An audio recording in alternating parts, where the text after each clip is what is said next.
In a world where women are having babies for the first time, one woman is here to talk about it. Did you guys like that intro? Okay, carry on. So today I thought I'd do something a little bit different. Cooking show! These are a few recipes that I love to make at home. If you're anything like me, you're not a 5-star chef, so these are super simple and super yummy. The first recipe that I have for you guys is pesto mozzarella chicken breast. The cool thing about this recipe is that it's a crock-pot recipe, so all you need to do is just throw everything in the crock-pot and wait. This recipe only uses 4 main ingredients. The first main ingredient is obviously the chicken. All you need to do with this is just cut the fat off and you're good to go. I like to use a little under 2 pounds of chicken. I use 6 to 8 ounces of pesto. And then we have shredded mozzarella cheese. And then half a stick of butter. Alright guys, so here I am. I trimmed up the chicken and I just put it in the crock pot. And now I'm going to take my pesto. I'm just going to put it all in this pot. Just going to take this spreader right here and I'm just going to spread it over all of the chicken in there. Just on the top of the chicken. And try to spread it evenly. It's weird because the chicken makes it bumpy.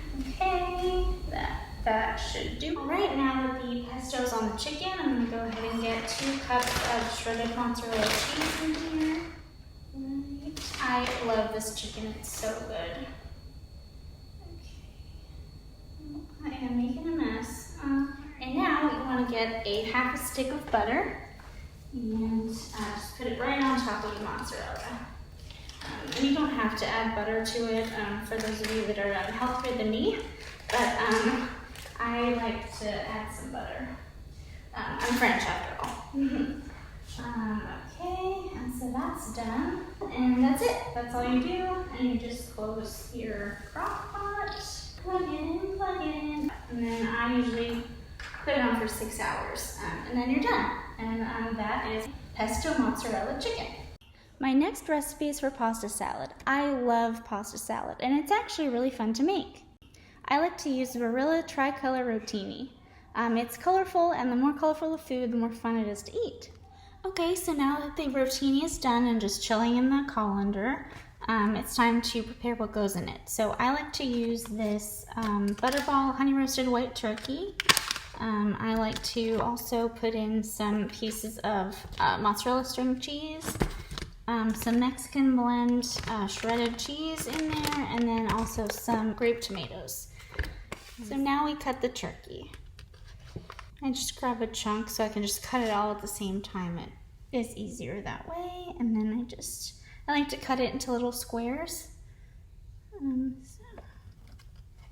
So for an entire box of the Barilla Tricolor Rotini, I like to cut up 4 sticks of mozzarella string cheese. So I cut them into thin slices, or as thin as I can get them. I'm not a 5-star chef, so this is not going to be perfect.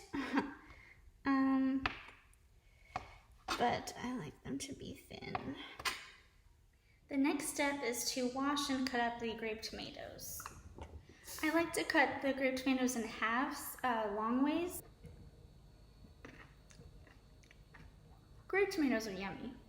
The beauty about pasta salad is you can really put whatever you want into it, but these are just the things that I like to put in it. So let's see. Just sprinkle it on top like this. You don't need a whole lot. Okay, so now that everything is cut up and the pasta is in there and everything's in a mixing bowl, I like to put in some zesty Italian dressing. And you can put in as much or as little as you want. There's a very fine line between too little and too much with this stuff, unfortunately. But all right, and then you just mix it up. And what I like about this mixing bowl that I have is it's got a lid to it. So once I'm done mixing it, I can just close it up and put it in the fridge. So it'll cool down so I can enjoy this later. The last recipe that I have for you guys is another crock pot recipe, and it's for creamy chicken and rice, although it's also very good with broccoli if you want something a little healthier. This recipe only uses 3 main ingredients. Once again, you have the chicken breast. I always use the same amount of chicken, about 2 pounds of it, maybe a little bit under. And then we have condensed cream of chicken soup.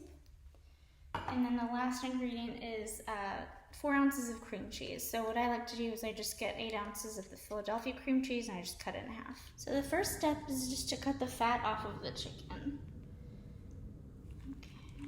The next step is to make the sauce. So we combine the 4 ounces of cream cheese, so right here, with the cream of chicken soup. So here we go. I'm gonna put in the cream cheese first, and I just put them in a mixing bowl. I have a medium-sized mixing bowl right here. Cream cheese is in. Okay, and now the cream of chicken soup. Now that the cream cheese and the soup are in the mixing bowl, it's time to mix it all up. So you want to mix it until it's well blended. There may be some little chunks of cream cheese left over, but that's okay as long as it's mostly blended. All right, so now let's mix this up.